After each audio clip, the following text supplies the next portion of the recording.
Okay, welcome back, everyone. This is the second lecture on machine learning. So just before we get started, a couple of announcements. Homework 1, Foundations, is due tomorrow at 11 p.m. Note that it's 11 p.m., not 11:59. And please, I would recommend everyone try to do a test submission early, right? It would be unfortunate if you wait until 10:59 and you realize that your computer, you can't log into the website. If that happens, please don't just bombard me or with emails. Just one note. So you can resubmit as much as you want before the deadline. So there's no penalty to just submitting something and checking, make sure it works. Yeah.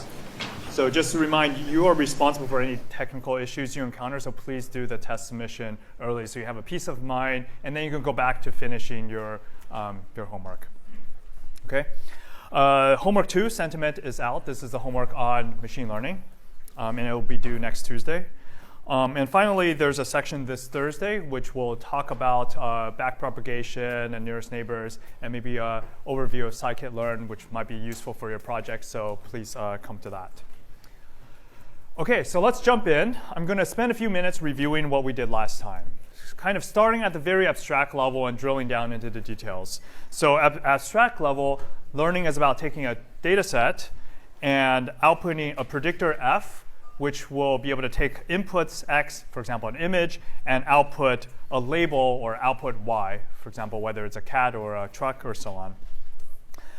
And if you unpack the learner, we talked about how we want to frame it as an optimization problem, which captures what we want to optimize, what properties the predictor f should satisfy, apart from the optimization algorithm, which is how we accomplish our objective.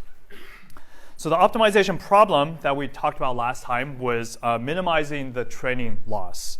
And in symbols, this is the training loss, which depends on a particular weight vector, is the average over all examples in the training set of the loss of that particular example with respect to the weight vector w. Okay, and we want to find the w that minimizes the training loss. So we want to find the single w that makes sure on average all the examples have low loss. Okay, so looking at the loss functions, now this is where it depends on what we're trying to do. If we're doing regression, then the pertinent thing to look at is the residual, which remember is the model's prediction minus the true label. So this is kind of how much we overshoot. And the loss is going to be 0 if the residual is 0. And it increases either quadratically for the square loss or linearly for the absolute deviation, depending on how much we want to penalize large deviations. For classification, or binary classification more specifically, the pertinent quantity to look at is the margin, which is the score times the label y, which remember is +1 or -1. So the margin is a single number that captures how correct we are. So large margin is good. In that case, we obtain either a 0 or near 0 loss. And margin less than 0 means that we're making a mistake. So the 0 on loss captures that we're making a mistake of a loss 1. But the hinge loss and the logistic loss kind of grow linearly because it allows us to optimize the function better. Question? So I have a question about the residual. Yeah. I know that I see the regression, the loss squared curve there. With the residual, what would the residual look like on the graph here? It would just be a point away from the regression curve, or what would the residual look like on this graph if you were to put it? So there are multiple graphs here. So remember last time we looked at the residual. If you look at x, or rather phi of x over y. So here's a line. Here is a particular point, phi of x y. And the residual is basically the difference between the model's prediction and the actual point here. This graph is different. This graph is visualizing in a different space. Right. I'll show you another graph that might make some of these things a bit clearer in a second. The residual won't look exactly like that on this curved loss squared graph, correct? Well, okay, I guess one way to think about the residual is a number. So if your residual is 2, then you're kind of here. And this is the loss that you pay, which is 2 in this case. Oh. And if the residual is -2, then you pay 2. The residual is literally the x-axis. Okay. Yeah, the residual is the x-axis here. Oh, okay. And the margin is the x-axis over here. Yeah. Okay, any other questions about this? When would you use the absolute value one? I feel like we never used it, the absolute value loss graph. Yeah, well, the question is when would you use the absolute value versus the squared loss? There is a slide from the previous lecture, which I skipped over, which talks about when you would want it. Most of the time, people tend to use the square loss because it's easier to optimize, but you also see absolute deviation. The square loss will penalize large outliers a lot more, which means that it has kind of mean-like qualities, whereas the absolute deviation penalizes it less, so it's more like a median, just for kind of intuition. But the general point is that all of these loss functions capture properties of a desired predictor. They basically say, hand me a predictor, and I'll try to assess for you how good this is. Right? This is kind of establishing what we want out of it. And also another comment is that I'm presenting this loss minimization framework because it is so general. Anything basically that you see in machine learning can be viewed as some sort of loss minimization. If you think about PCA or deep neural networks, different types of autoencoders, they can all be viewed as some sort of loss function which you're trying to minimize. So that's why I'm kind of keeping this framework somewhat general. Okay, so let's go the opposite direction of generality. Let's look at a particular example and try to put all the pieces together. So suppose we have a simple regression problem. We have 3 training examples. 1, 0, the output is 2. 1, 0, the output is 4. And 0, 1, the output is -1. Right? How do we visualize what learning on this training set looks like? So let's try to form the training loss. The training loss, remember, is the average over the losses on the individual examples. So let's look at the losses on individual examples. So we're doing linear regression. And x is 2-dimensional, and phi of x equals x. So in this example, so we're basically trying to fit 2 numbers, w1 and w2.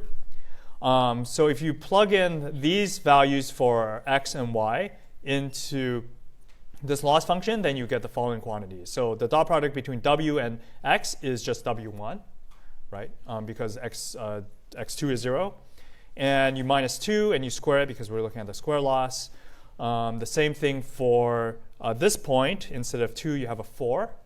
And then for this point, w dot phi of x minus y is w2 now because now the x2 is active. Minus -1 squared. Okay? So these are the individual loss functions, each of which tells what I kind of want out of w. So if here I'm looking at this, if w1 is 2, then that's great, I get a loss of 0. This one says if w1 is 4, then that's great, and I get a loss of 0. And obviously you can't have both. And the goal of the training loss is trying to look at the average so that you can pick one w that works for as kind of on average is good for all the points. Okay? So now this is a function in 2 dimensions. It depends on w1 and w2. So let me try to draw this on the board to give you some more intuition what this looks like. Okay, so I'm going to draw w1, w2. And so the first function is w1 minus 2. Okay, so what does this function want to do? It wants w1 to be close to close to 2, and it doesn't care about w2, right? So I'm not really sure how to draw this function, but it really requires something in 3D. So you can think about a bowl shape kind of coming out of the board like this, if this direction is meant to be the loss. Okay, so I'm going to try to do. Well, let's try it this way. So it's going to be like a kind of a bunch of parabolas that look like this coming out of the board.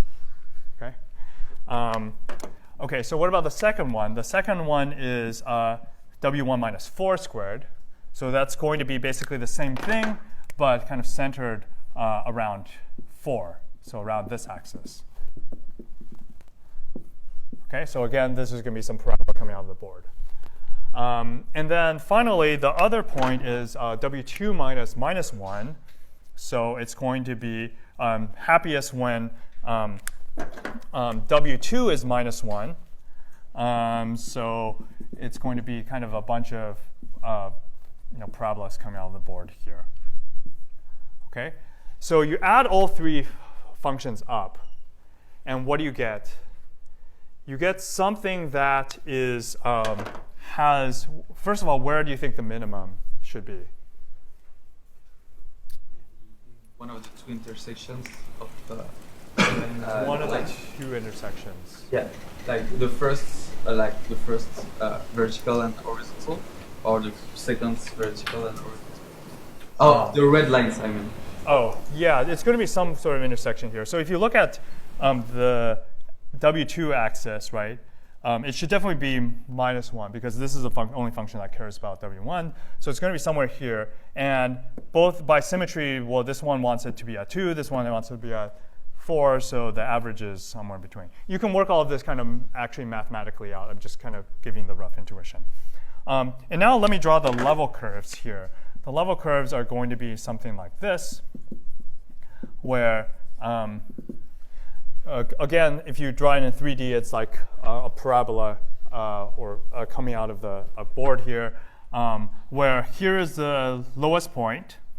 And as you venture away from this point, your loss is going to increase. Right? Okay? Yeah? Can you explain how you got the middle again? Like center point? How do I get this middle point? So one way is that if you add these 2 functions up and kind of just plot it, it turns out to be at 3. Intuitively, the square loss when you average, it acts kind of like a mean. So kind of, it's going to be somewhere in between. This is also related to one of the homework problems, so hopefully you'll have a better appreciation for that. Okay, so I guess, yeah, question. Once we have the 3, how do we merge it with the -1 as well? Do we need to do another addition? So the question is, once we have the 3, how do you merge it with a -1? So the 3 is regarding W1, and the -1 is regarding W2. So you just add them together. They kind of don't, in this particular example, they don't interact. In general, they will. Use this example. Could you quickly summarize exactly what's going on with this example? Yeah, so this plot shows for every possible weight vector, W1, W2, you have a point, and the amount that the function comes out of the board is the loss, right? And the loss function is defined in the slides right there, and all I'm doing is trying to plot this loss function. Okay, so the intersection of the W1 and W2 points, the loss will be coming out of the board, and we're plotting. Yes? No? So unfortunately, it's hard to kind of draw in 3D here. So what I'm trying to do here is taking each of the pieces and trying to explain what each piece is trying to do. All right. Yeah. Okay. So in general, the training loss, you don't have to think about kind of how exactly it composes the individual losses. This is probably as complex of an example we'll have to get to try to understand it. But this kind of gives you an idea of how you connect these pictures where you see kind of these parabolas with the picture which is actually the training loss. Okay, but for now, let's assume you have the training loss. It's a function of the parameter. It's some function. And how do you optimize this function? So you do some sort of gradient descent. So last time we talked about how you can just do vanilla gradient descent where you initialize with 0, and then you compute the gradient of the entire training loss, and then you update once.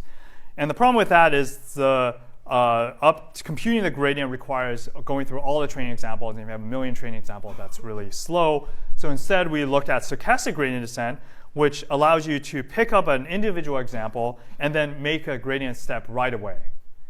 right? And empirically, we saw in code how it can be a lot faster. Of course, there are cases where it can also be less stable. So there's kind of in general going to be some trade-off here.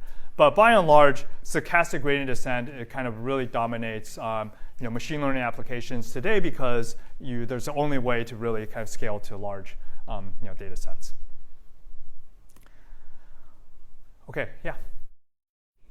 Is there any other benefit of stochastic gradient descent over gradient descent? So apart from being able to scale up, is there any advantage of stochastic gradient descent? Besides computation, another advantage might be that your data might be coming in an online fashion, like over time, and you want to update kind of on the fly. So there are cases where you don't actually have all the data at once. Okay, so that was a quick overview of the general concepts. Now to set the stage for what we're going to do in this lecture, I want to ask you guys a following question. So can we obtain decision boundaries? Remember, a decision boundary is the kind of line or the curve that separates the region of the space which is classified positively versus negatively. Can we obtain decision boundaries which are circles by using linear classifiers? Okay, so does that make sense? So we want to get something like this, where you have, now we're going into phi1 of x, phi2 of x, and we want decision boundaries that look like this, where you classify maybe these as positive and these as negative. Okay, is that possible? Yeah. If you take the square of those inputs, then you get something which would be linear. You get like a line. Yeah, okay. So you're saying yes? Yeah. Okay. But not really. Okay. Okay, well, there was a punchline there. So it turns out that you can actually do this, which maybe on the surface seems kind of surprising, right? Because we're talking about linear classifiers. But as we'll see, it really depends on what you mean by linear classifiers. And hopefully that will become clear soon. Okay, so we're going to start by talking about features, which is going to be able to answer this question. Then we're going to shift gears a little bit and talk about neural networks, which is in some sense an automatic way to learn features. And we're going to show you how to train neural networks using backpropagation, hopefully without tears, and then talk about nearest neighbors, which is another way to get really expressive models, which is going to be much simpler in a way. Okay, so recall that we have the score. So the score is a dot product between the wave vector and a feature vector. And the score drives prediction. So if you're doing regression, you just output the score as a number. If you're doing classification, binary classification, then you output the sign of the score. And so far, we focused on learning, which is how you choose the wave vector based on a bunch of data and how you optimize for that. And so now what we're going to do is focus on phi of x and talk about how you choose these features in the first place. And this actually feature engineering, feature extraction is such a really critical, important part of kind of a machine learning pipeline, which often kind of gets neglected because when you take a class, you say, okay, well, there's some feature vector, and then let's focus on all these algorithms. But whenever you go and apply machine learning in the world, feature extraction turns out to be kind of the main bottleneck. And neural nets can mitigate this to some extent, but it doesn't completely make feature extraction obsolete. So recall that a feature extractor takes an input, such as the string, and outputs a set of properties which are useful for prediction. So in this case, it's a set of named feature values. Okay? And last time, we didn't really say much about this. We just kind of waved our hands and said, OK, here's some features. So in general, how do you approach this problem? What features do you include? Do you just start making them up? And how many features do you have? We need maybe a better organizational principle here. And in general, feature engineering is going to be somewhat of an art. So I'm not going to give you a recipe, but at least some framework for thinking about features. So the first notion is a feature template. And a feature template is informally just a group of features that are all computed in the same way. This is a kind of a somewhat pedantic, but kind of a terminology point that I want you all to kind of be aware of. So a feature template is basically a feature named with holes. So for example, length greater than blank. So remember, the concrete feature is length greater than 10. Now we're going to say length greater than blank, where blank can replace with 10, 9, 8, or any kind of number. It's a template that gives rise to multiple features. Last three characters equals blank, contains character blank. These are all examples of feature templates. So when you go in your project or whatever and you describe your features, I want you to think about kind of grouping these features in terms of these blanks. Another example is pixel intensity of position. So even if you have what you consider to be like a raw input, like an image, right? There's still implicitly some sort of way to think about it as a feature template, which corresponds to like the pixel intensity of position, blank comma blank, is a feature template that gives a rise to the number of features equals to the number of pixels in the image.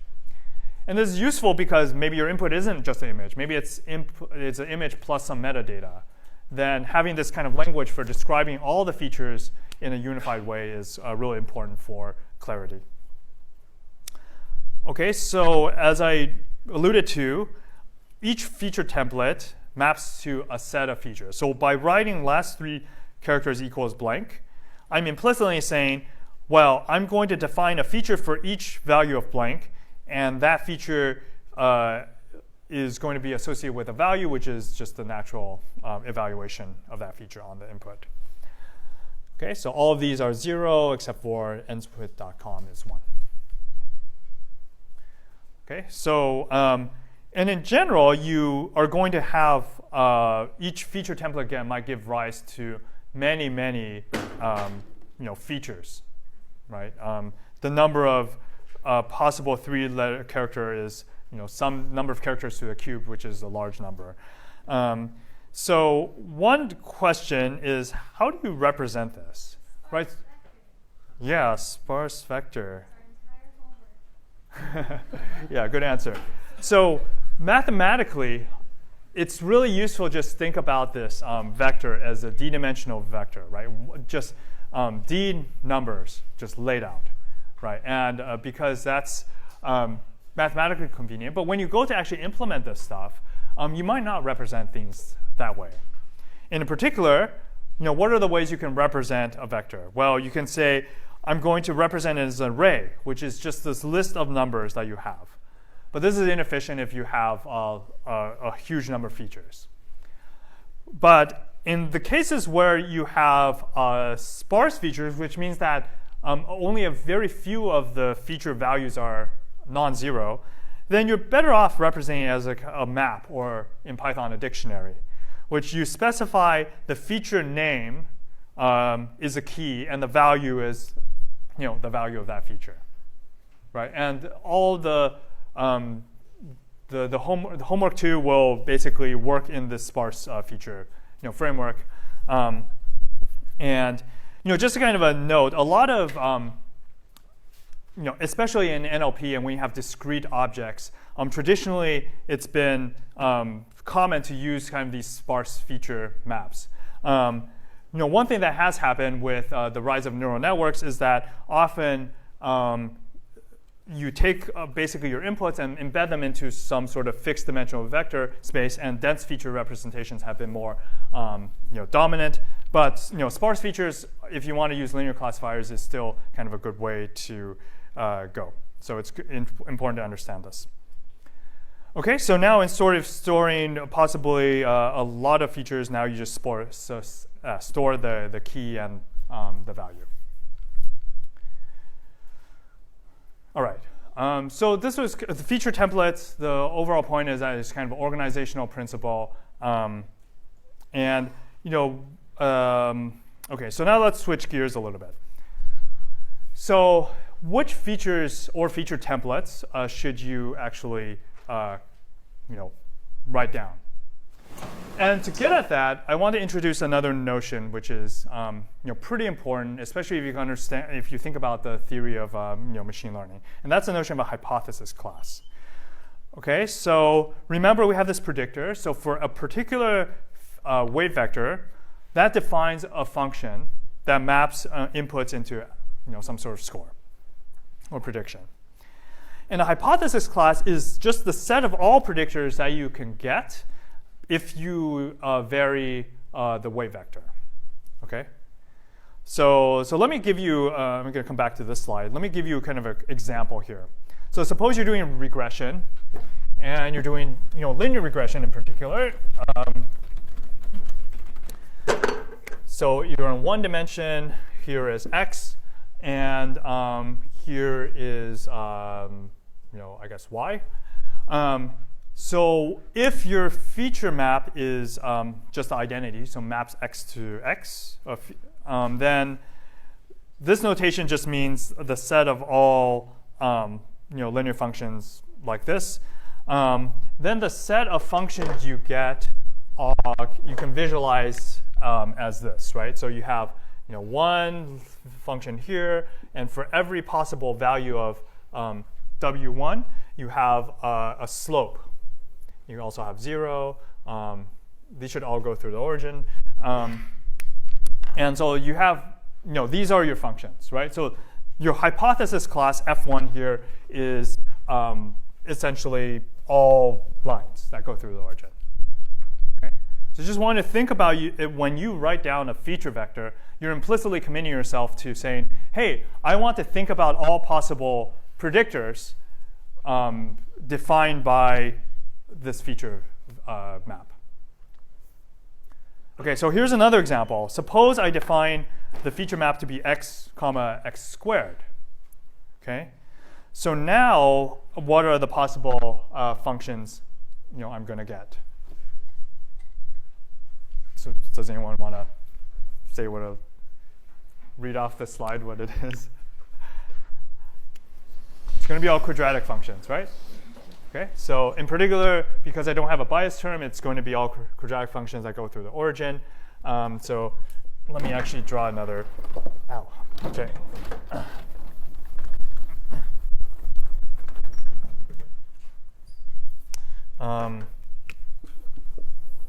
So it's going to be all quadratic functions that go through the origin, which look like this. They could be upside down. And degree like that. I'm not going to draw all of them. In particular, it also includes the linear functions, right? Because I can always set w2 equals 0 and vary w1, which means that I also get all the linear functions too, right? So this means that f2, if you think about the set of functions, is a larger set than f1. It's more expressive. That's what we mean by expressive. That means that it can represent more things. Okay? So for every feature vector, you should think also about the set of functions that you can get by that feature vector. Okay, so was there a question? Yeah. Using these two sets to find the best set of W's. Are the more expressive sets harder to optimize over? The question is, are the more expressive sets harder to optimize over? In terms of, the short answer is not necessarily. In terms of, sure, you have more features, so that it is more expensive. Yeah, at that level. But the difficulty of optimization depends on a number of different factors. And sometimes adding more features can be easier to optimize because it's easier to fit your training data. Okay, so now let's go back to this picture. Okay, so this is on the board is concrete examples of feature or hypothesis classes. Now let's think about this big blob as the set of all predictors. Any predictor in your wildest dreams, they're in this set. Okay, and whenever you go and you define a feature map, that's going to carve out a much smaller set of functions, right? And then what is learning doing? Learning is choosing a particular element of that function family based on the data. Okay? So this picture shows you kind of the full pipeline of how you're doing machine learning. Is, you first declare structurally a set of functions that you're interested in, and then you say, okay, now based on data, let me go and search through that set and find the one that is best for me. Okay? So now there are two places where things can go wrong. Well, for feature extraction, maybe you didn't have enough features, so now your purple set is too small. Then no matter how much learning you do, you're just not going to get good accuracy, right? And then conversely, even if you define a nice hypothesis class, if you don't optimize properly, you're not going to find the element of that hypothesis class that fulfills your goals. Question? The function f, the feature function that's extracting features from the input, since that in and of itself is a function, how come you can assume that your weights would be able to compute that function also? Does that make sense? So the question is, so you're defining a function phi, right? This is fixed. And then learning sets weights, and together jointly they specify a particular function or predictor. It sounds like you're saying that if you don't choose phi appropriately, you're limiting the space that you'll be able to predict. Yeah. But so I'm wondering why. But my intuition tells me that the whole point of learning is that regardless of the phi that you choose, the actual model that you choose should be able to, learn the function phi that you would have picked. I see. So the question is, doesn't learning kind of compensate and just figure out the phi that you would have picked? So the short answer is no. The phi is really kind of a bottleneck here. For example, just if you define phi to be x, so that's linear function. Linear function is all you're going to get, right? So if your data moves around in a sinusoidal way, you're just going to fit a line through that, and you'll get horrible accuracy. And no amount of learning can fix that. The only way to fix that is by changing your feature representation. So does that assume that W is a linear model though? So yes, so all of this assumes that W, we're talking about linear predictors here. Okay. But of course, the same general idea applies to any sort of function family, neural nets. So the equivalent there would be not just the feature map, but also the neural net architecture is a constraint on what kind of things you can express. So if you have only a 2-layer neural network, then there's just some things that you just, with a fixed size, there's just some things you just can't express. Yeah, another question. Just to follow onto that as well as an alternate interpretation of the question, I thought it was more of a question of why perform featureization rather than taking in the raw data. You have like a neural net, it's still a function of linear classifiers, but it has enough complexity that it can describe nonlinear behavior. Yeah, so the question is why bother doing feature engineering? Hasn't neural nets kind of basically solved that? So to some extent, the amount of feature engineering you have to do today is much less. One thing that I think is still important to think about in feature engineering is it's really think about is what sources of information you want to predict. For example, if you want to predict some property about your movie review, what the part of the first order bits are, like what even goes into that? Does the text go into that? Do you have metadata? Do you have other star ratings? And those are features. There's I guess no such thing as like raw, because there's always some code that takes the world and distills it down into something that fits in memory. So that's you can think about as feature extraction. Thank you. Yeah. Okay. One last question, and then I'll move. What is the problem with too many features, or why don't you want your hypothesis class to be too big? Is it like an overfitting thing? Yeah. So the question is, why don't you just make phi as large as possible, throw on all the features? And overfitting is one of the main concerns there, which we'll come back to in the next lecture. Okay, great questions. So let's actually skip over this. So there's another type of feature function you can define, but in the interest of time, I'm going to skip over that. Okay, so now let's come back to this question: is linear? I keep on saying here linear predictors. What is linear, right? So remember, the prediction is driven by the score, right? So here's the question: is this score linear in W? Yes, right? Because what is a linear function? It's basically some kind of weighted combination of your inputs. Okay, so is it linear in phi of x? By symmetry, should be, because it's just a dot product. So is it linear in x? No. In fact, this question doesn't even make sense, because think about x. X, remember, was a string, right? It's not even a number. So, and that's when you know the answer should be no, because there's a type error. Okay, so here's kind of the cool thing now, is these predictors can be expressive nonlinear function in decision boundaries of x. In the case where x is actually a real vector. But the score is a linear function of w. Okay, so this is cool because there's two perspectives, right? From the point of actually doing prediction, you're thinking about like, well, how does this function operate on x?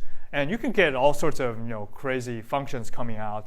We just looked at quadratic functions, which is clearly not linear, but you can do all sorts of crazy things. But from the point of view of learning, it doesn't care about x. All it sees is phi of x. And in particular, your learning asks the question, how does this function depend on w? Right? Because it's tuning w. And from that perspective, it's a linear function of w. And for reasons I'm not going to go into, these functions permit efficient learning because the loss function becomes convex, that's all I'll say about that. Okay, so one kind of cool way to visualize what's going on here is going back to our circles example. So remember, we want this two-dimensional classification problem where the true decision boundary is, let's say, a circle. So how do we fit that? And what does it mean for a linear thing? Because when you think linear, it's like should be a line, right? So here's a kind of a cool graphic. So here is these points inside the circle, and it can't be classified. But the point is, when you look at the feature map, it actually lifts these points into a higher dimensional space. Now I have 3 features, right? And in this higher dimensional space, I can actually, things are linear. I can slice it with a kind of a knife. And then, in that high dimensional space, things are cut, and what it induces in the lower dimensional space is, this circle. Okay. I don't want to. Okay. So hopefully that was a nice visualization that shows how you can actually get nonlinear machine functions out of kind of essentially linear machinery, right? So the next time someone says, well, linear classifiers, they're really limited, and you really need neural nets. That's technically is false because you can actually get really expressive models out of neural networks. Out of linear models. The point with neural networks is not that they're not necessarily more they can be more expressive, but the fact that they have other advantages. For example, the inductive bias that comes with the architectures, and the fact that they're more efficient when you go to more expressive models and so on. Okay, so to kind of wrap up all things, I want to kind of do a simple exercise. So here's a task. So imagine you're doing a final project and you want to predict whether 2 consecutive messages in some forum or a chat are where the second one is a response to the first. So it's binary classification. Input is 2 messages, and you're asked to predict whether the second is a response to the first. Okay, so we're going to go through this exercise of coming up with features that might be, or feature templates might be useful to pick out properties of X that might be useful. And we're going to assume that we're dealing with linear predictors. Okay. So what are some features that might be useful? Let's start with a few. Okay. So how about time elapsed between the 2 messages? Is that a useful feature or not? How many say yes? Okay. So this information is definitely good. One subtle point is that this time elapsed is a single number. And this number is going to go into the score kind of in a linear fashion. Okay? So what does that mean? That means if I double the time, then the score is going to, or the contribution to the score is going to multiply by 2, right? So think about it. It's kind of like saying as I increase the time, it becomes linearly more likely that I'm going to be, let's say, not a response or a response. So this is maybe kind of not what you want, because the difference from that perspective, like if the time elapsed is like a year, then that really kind of dominates the score function, and it's like way more likely that it's going to be a response than if it were like 1 minute, which is kind of not what you want. Yeah, question. Normalize it to use this feature then? Yeah, so the question is, can you normalize it? So you have to be careful with normalization. So if you normalize, let's say, the span of like over 1 year, now there's no difference between 5 seconds and 1 minute, because everything gets squashed down to 0, right? So one way to kind of approach that is to discretize the features. So one trick that people often do is, if you have a numerical value which you really kind of want to treat kind of in a sensitive way, you can kind of break up it into pieces. So the feature template would look something like time elapsed is between blah and blah. So you can do things like, okay, is it between 0 seconds and 5 seconds? And is it between 5 seconds and like a minute? And between a minute and an hour and a year or something? And then after that, it doesn't matter. Because that will give you kind of more, it's more domain knowledge that tells you kind of what things to look out for. The difference between, let's say, a year and a year plus 2 seconds is really, it doesn't matter, right? Whereas the difference between 1 second and 5 seconds might be significant. So this is all a long way of saying, if you're using linear classifiers, or even if you're using neural networks, I think it's really important to think about how your raw features are kind of entering the system, and think about if I change this feature by scaling it up, does the prediction change in a way that I expect? Yeah, question? So if we approve that second feature right there, what prevents us from having, let's say, if we had an example of from 0 to 5 seconds, and then from 30 to 40 seconds, and then so on. What prevents us from having just the entire line? Yeah, so the question is, if you have every possible range, isn't that like an infinite number of features? So there's 2 answers to that. One is that even if you did that, you might still be okay, because there's probably some, if you think about discretizing the space of, here is your time elapsed, and you're basically saying, for every bucket, I'm going to have a feature. It is true that you have an infinite number of features, but at some point you might just cut it off. And if you didn't cut it off and use a sparse feature representation, you don't have to have a preset maximum, because remember, most of these features are going to be 0, because the chances of some data point being 10 years is going to be essentially nil. Another answer is that in general, when you have features that have multiple timescales, you want to kind of space it out kind of logarithmically. So 1 to 2, 2 to 4, 4 to 8, so that you can have both kind of sensitivity in the low regions, but also kind of cover a large magnitude. Yeah, in the back. Is it possible to learn like how to discretize the features to make it the most informative? The question is it possible to learn how to discretize the features?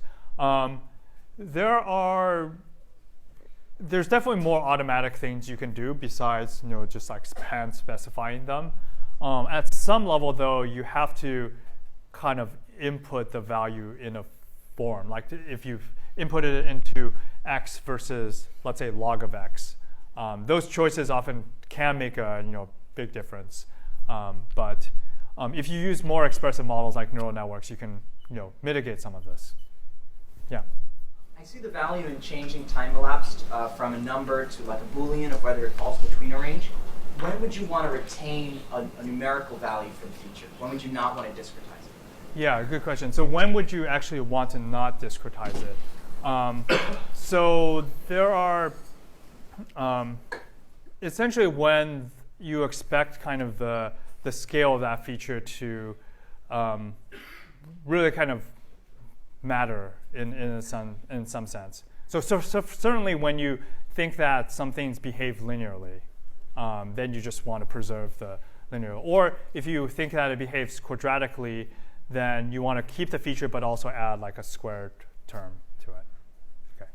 I want to maybe move on. These are all good questions. Happy to discuss more offline.